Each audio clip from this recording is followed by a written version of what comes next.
Startup फटाफट segment का वक्त हो चला है, यानी कि पूरे हफ्ते भर में स्टार्टअप दुनिया में जो भी सारी खबरें आई हैं उन खबरों को खंगाल कर उनमें से सारी इंपॉर्टेंट न्यूज आपके लिए लेकर आए हम स्टार्टअप फटाफट में। देखिए जी बिल्कुल, आपका स्वागत है स्टार्टअप फटाफट में। और हम जो है इम्पोर्टेंट खबर लेके आते हैं स्टार्टअप न्यूज़ के जगत से और आपको बताते हैं कि इनका क्या इम्पैक्ट होता है।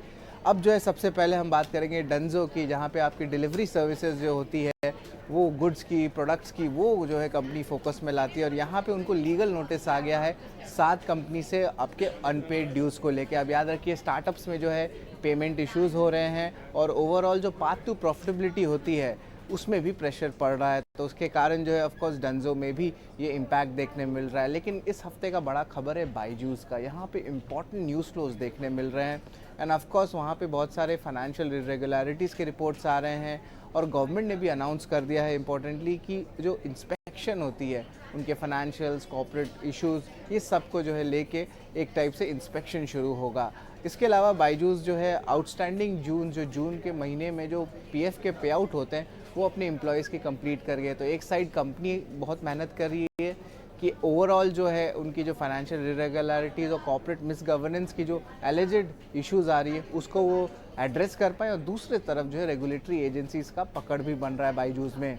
लेकिन इम्पॉर्टेंट बात ये भी आती है कि ओवरऑल लेंडर्स के बीच और बायजूस के बीच क्या हो रहा है। यहाँ पे जो है लोन एग्रीमेंट्स होते हैं, उनकी जो लोन पे आउट की टाइम है वो जो है अब कम हुए जा रही है और उसके कारण क्या हो रहा है, एक लोन लेने के बदले दूसरे लोन लिया जा रहा है उसको चुकाने के लिए। तो अब यहाँ पे जो एक टाइप से सुलह हुई है, यहाँ पे जो टर्म्स हुए हैं वो ऑल्टर हुए हैं। लगभग 1.2 बिलियन डॉलर्स का लोन है जिसका इंटरेस्ट रेट जो था पहले पे करना ड्यू था बायजूस को, अब जो है एक टाइप से रोल ओवर हो रहा है और एक सेटलमेंट देखने मिल रही है। तो बहुत मिक्स्ड न्यूज़ जो है आपको एडटेक स्पेस से देखने मिल रहा है और उसके कारण क्या हो रहा है, एक ड्रिपिंग इफेक्ट जो है बाकी एडटेक कंपनीज को भी मिल रहा है। वहाँ पे fund raise mostly dry up हो चुके हैं और सब लोग जो है पाथ टू प्रॉफिटेबिलिटी पे जो है पूरा फोकस करके रखे हैं।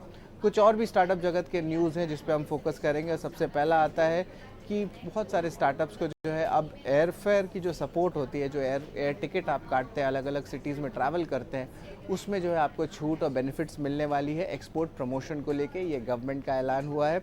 इसके अलावा स्पेस की स्टार्टअप एक कंपनी है स्काई रूट करके, उनकी जो रॉकेट इंजन है वो सक्सेसफुली टेस्ट हो चुकी है इसरो के फैसिलिटी में। अब ये इम्पॉर्टेंट इसलिए क्योंकि भारत में बहुत सारे टेक्नोलॉजी और स्टार्टअप टेक के जो स्टार्टअप्स हैं वो अब भारत के जो लॉन्च सर्विसेज होते हैं सैटेलाइट के, उसको वो योगदान कर रहे हैं। प्राइवेट स्पेस में जो है 60 से 70% कॉम्पोनेंट्स जो है चंद्रयान 3 के जो लॉन्च में जो है ओवरऑल यूज़ किए गए थे और ये सारे स्वदेशी पार्ट्स थे, स्वदेशी सर्विसेज थे और स्वदेशी स्टार्टअप्स थे। तो आप देख सकते हैं कि भारत में जो है स्टार्टअप्स का कितना बड़ा योगदान हो चुका है हमारे स्पेस इनिशिएटिव्स को लेके। और ऑफ कोर्स बड़े दिग्गज कंपनीज तो है ही लिस्टेड स्पेस में भी जो पूरी सपोर्ट कर रहे हैं। इसके अलावा ओला इलेक्ट्रिक ने जो है एक इम्पॉर्टेंट अनाउंसमेंट किया है, लगभग वो टारगेट करे 1.5 बिलियन डॉलर सेल्स में विद साल 2024 में। अब इसका जो है टोटल वैल्यू ऑलमोस्ट आप कह सकते हैं कि 12,000 करोड़ के ऊपर होगा।